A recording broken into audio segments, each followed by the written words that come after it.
একটানা আল্লাহর ইবাদত এত বেশি করলো 70 লক্ষ বছর। আপনি কি পারবেন? আপনি 70 বছরই তো হায়াত নাই আপনার, 70 লক্ষ তো বহুত জোরে। তো 70 লক্ষ বছর পর্যন্ত খালি ইবাদত করছে, কিন্তু খেলাফতের জায়গায় এসে, হুকুমতের জায়গায় এসে সে কি করেছে? দ্বিমত করেছে। আল্লাহ বললেন আমার হুকুম হইল তুমি আদমকে সিজদা করো। তাই আল্লাহ তাআলা ইবাদত মানি কিন্তু হুকুমত মানি না। সাথে সাথে ইবলিস হয়ে গেছে কি? শয়তান। জোরে বলেন, ইবলিস হয়েছে কি? শয়তান। সুতরাং আমাদের সমাজে অনেকে আছে ইবাদতে পাকা, খেলাফত এবং হুকুমতে খুব কাঁচা। এরা মূলত এই আখলাক ধারণ করে আছে।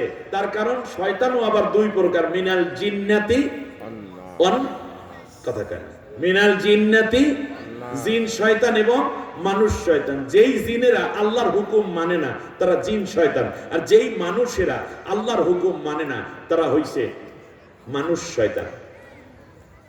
আর আল্লাহ রাব্বুল আলামিন জিন এবং মানুষ দিয়ে, কতিপয় জিন কতিপয় মানুষ দিয়ে জাহান্নামের উদ্বোধন করবেন। ওয়াকুদুহান নাসু ওয়াল হিজারা উইদ্দাত লিল কাফিরিন। আপনি খেয়াল করুন যে এভাবে শয়তানগুলো এবং কতিপয় মানুষ হবে জাহান্নামের হাজালি, জাহান্নামের ইন্ধন। এবার আল্লাহ রাব্বুল আলামিনের কাছে ফেরেশতারা বলল, আল্লাহ তাআলা তুমি কেন দুনিয়ায় খলিফা পাঠাবা? আমরা তো অনেক কিছু করছি। মা ইউফসিদু ফিহা ওয়া ইয়াসফিকুদ দিমা। দুনিয়ায় গিয়ে তারা কোপাকুপি করবে, রক্তপাত করবে, মারামারি করবে, ডাকাতি করবে, খুন খারাপি করবে, বড় রকমের বিপর্যয় ঘটাইয়া দেবে। ওয়া নাহনু নুসাব্বিহু বিহামদিকা ওয়া নুকদ্দিসু লাকা। আমরাই তো তোমার তাসবিহ পড়তেছি, সুবহানাল্লাহ বলতেছি, কেউ আলহামদুলিল্লাহ বলতেছি, কেউ কেউ রুকু করতেছি, কেউ সিজদা করতেছি। এতে কি তোমার হয় না? নাউজুবিল্লাহ। আল্লাহ রাব্বুল আলামিন বললেন, ইন্নী আ'লামু মা লা তা'লামুন। আমি যা জানি তোমরা তা জানো না। ও আমার ফেরেশতারা শোনো, খলিফা তৈরির উদ্দেশ্য মারামারি, কাটাকাটি, রক্তারক্তি, কোপাকুপি, জান দেওয়া, হত্যা করাও যেমন উদ্দেশ্য নয়, ঠিক তেমনি খলিফার কাজ এটাও নয়। খেলাফতের দায়িত্ব পালন না করে শুধুমাত্র তাসবিহ তাহলিল করবে। নাহনু নুসাব্বিহু বিহামদিকা ওয়া নুকদ্দিসু লাক। এই যে তাসবিহ তাহলিল করাও মূলত আমার এই খলিফার কাজ না। খলিফার দায়িত্ব হলো আমি আল্লাহর বিধান জমিনের বুকে কায়েম করা। সুবহানাল্লাহ।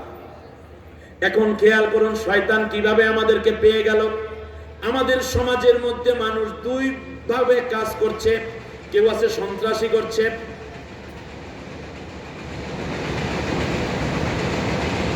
এমন কেউ আছে যারা কেবলমাত্র এই খুন খারাপি নিয়ে আছে, রক্তপাত নিয়ে আছে, মিথ্যা মামলা নিয়ে আছে। কেউ আছে চুরি ডাকাতি করতেছে, কেউ জেনা ব্যভিচার ধর্ষণ করছে, কেউ অপরের সম্পদ লুণ্ঠন করছে, কেউ ব্যাংক ডাকাতি করে, শেয়ার মার্কেট লুণ্ঠন করে, কেউ বা দেশের টাকা বিদেশে পাচার করে, কেউ অন্যায়ভাবে ক্ষমতায় যায়, দিনের ভোট রাতে দেয়, ঠিক কিনা? এরা সৃষ্টির উদ্দেশ্য বাস্তবায়ন করলো না। আর এক দল আছে, ফেরেশতারা যেই লোভ দেখালেন আল্লাহ তাআলাকে, আর এক দল আছে মারামারি করে না, কাটাকাটি করে না, মিথ্যা মামলার পিছনেও দৌড়ায় না, বরং খানকার মধ্যে বসে বসে সুবহানাল্লাহ 300 বার, আলহামদুলিল্লাহ 300 বার, আল্লাহু আকবার 300 বার। আর এক দল আছে, আসেন ভাই বসে বসে অনেক আল্লাহর ফায়দা নেই। কিন্তু আল্লাহ রাব্বুল আলামিন বললেন, না না, তোমরা শোনো, ওই যে তাসবিহ তাহলিল করো আর তোমরা যে মারামারি করো, ওই দুই গ্রুপ, এক গ্রুপও কিন্তু সৃষ্টির উদ্দেশ্য বাস্তবায়ন করো নাই। ইন্নী আ'লামু মা লা তা'লামুন। আমি আল্লাহ মূলত তোমাদেরকে তৈরি করেছিলাম আমার জমিনে আমার আইন দিয়ে, আমার বিধান দিয়ে দেশটা চালাবা। এইটার শুধু চালাবার জন্য তুমি ভোট দেবা, সমর্থন দেবা, পিছে পিছে লাভ হবা, এটাও নয়, বরং প্রত্যেককে আমি আল্লাহ রাব্বুল আলামিন যার যার জায়গায় বসে প্রতিনিধিত্ব করার জন্য তৈরি করেছি। তুমি শুধু অমুকে গেলে আমি যাব এটা নয়, বরং তুমি দায়িত্ব পালন করবে, এই জন্য তোমাকে আমি প্রতিনিধি বানাই দিয়েছি। সুবহানাল্লাহ। তোমাকে আমি খলিফা বানাইছি, আর খেলাফতের যোগ্যতা আমি আল্লাহ তোমাকে দান করেছি। এখন এই খেলাফতের দায়িত্ব সবসময় সবাই পালন করে না। কিন্তু কাউকে তো সমর্থন দিতে হবে, খেলাফতের দায়িত্ব যারা পালন করে তাদের পক্ষে তো থাকতে হবে নাকি? সরাসরি নেতৃত্ব না দিলেও কমপক্ষে দলে থেকে সমর্থনের জন্য এগিয়ে দিতে হবে। ভুল হয়ে গেছে আমাদের, সেটা হচ্ছে সৃষ্টির মূল উদ্দেশ্য আমরা বাস্তবায়ন করি না। কয়টা কারণে বলেন? একটা হইল মারামারির কারণে, আর একটা হইল তসবিহ তাহলিলের কারণে। এখন আপনারা তো চিন্তা করতে পারেন যে হুজুর এইটা কেমন কথা হইল, একদল জিকির আজগার করে তারাও খেলাফতের দায়িত্ব সৃষ্টির উদ্দেশ্য বাস্তবায়ন করলো না? না করে নাই। তার কারণ আল্লাহ তাআলা তো বলেন নাই আমি জমিনের বুকে তোমাকে তসবিহ তাহলিলের জন্য পাঠাচ্ছি। আল্লাহ তো বলেন নাই যে তোমাকে আমি জিকির আজগার করার জন্য পাঠাইছি। আল্লাহ তো বলেন নাই আমি তোমাকে প্রেরণ করেছি এই কাজ করার জন্য। বরং আল্লাহ একটা কাজ শুধু বলেছেন যে আমি তোমাকে পাঠিয়েছি আমার খেলাফতের দায়িত্ব পালন করবে, আমার আইন যেটা আছে, আমার যে বিধান আছে, এই বিধান প্রতিষ্ঠা করার নেতৃত্ব দেবে তুমি, এই জন্য আমি তোমাকে বানাইছি। খুব জটিল। যদি আপনার বিবেক থাকে আজ থেকে আপনি হয়ে উঠতে পারেন সেই খাব্বাব, খুবাইব, বেলাল, আরাদ, এমনকি বিশ্বনবীর যোগ্য উত্তরসূরি উম্মত হিসাবে আবু বকর, ওমর, ওসমানদের মতো হয়ে যেতে পারেন। ভবিষ্যতে আসবে যারা হযরতে ইমাম মাহদী কিংবা ঈসা আলাইহিস সালামের পূর্বে নেতৃত্ব দানকারী, খেলাফতের মূল দায়িত্ব পালনকারী। কিন্তু মনে রাখবেন যদি আপনি মূল কাজ বাদ দিয়ে অন্য সব কাজ করেন আপনার সৃষ্টির উদ্দেশ্য বাস্তবায়িত হলো না। এখানে যারা বিয়ে করছেন আপনাকে অভ্যর্থনা দেওয়ার জন্য আপনার শ্বশুর বাবাজি গেট করছে না বাড়িতে, ব্যাস গেটে বসে তো শরবত খাইছিলেন, মিষ্টি খাইছেন, এরপরে ভিতরে দেখেন উম্মা ঝিলমিল বাতিরে কি সুন্দর। তারপর রাতে কোরমা, পোলাও, ফিন্নি, জর্দা, কাবাব, স্বামী কাবাব, ফালুদা, রেজালা হইতে শুরু কইরা জম্মের মতো জামাইরে খাওয়াইছে যারা তার সাথে গেছে। বর যাত্রী খাওয়া দাওয়া শেষ, তারপরে ভোর হয়ে গেছে কিন্তু মাইয়া দেয় না। সকাল 9টা হয়ে গেছে, জামাইরে বাসর ঘরে নেয় না। জামাই তো নতুন জামা পোশাক পইরা টইরা সোনো পাউডার স্প্রে দিয়ে মোটামুটি সুগন্ধি সেন্টু টেন্টু লাগাইয়া খালি অপেক্ষা করতেছে। আপনারা বলেন এর মধ্যে শাশুড়ি আম্মায়ও বারান্দায় থাইকা একটু পর্দার আড়ালে থেকে কথা বললে গেছে, খালা শাশুড়িও কথা বললে, জামাই আলহামদুলিল্লাহ আপনারা দেখছি খুব ভালো লাগছে, আপনার গুণগান শুনছি। শালার আইসা কোলের মধ্যে বসে শালির আইসা সালাম দিয়ে চলে যায়, আলহামদুলিল্লাহ দুলা ভাই আপনি খুব ভালো মানুষ। সব কিছু ঠিক আছে কিন্তু মাইয়ের দেয় নাই।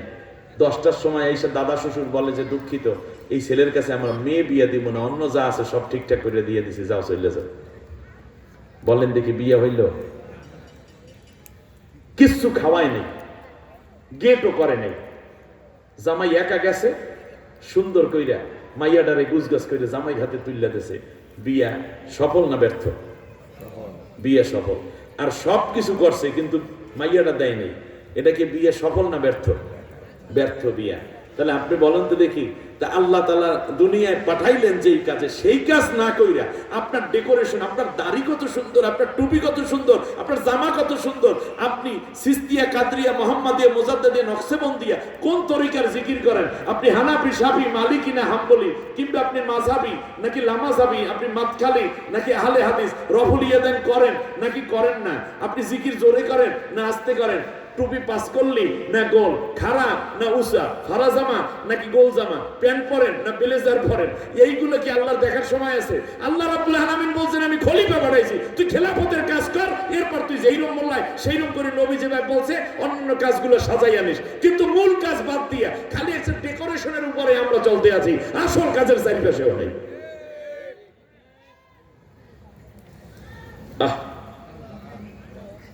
একটা ওয়াজ নিয়ে যান, অনেক ওয়াজ শোনার দরকার নেই, মূল কাজে আসে।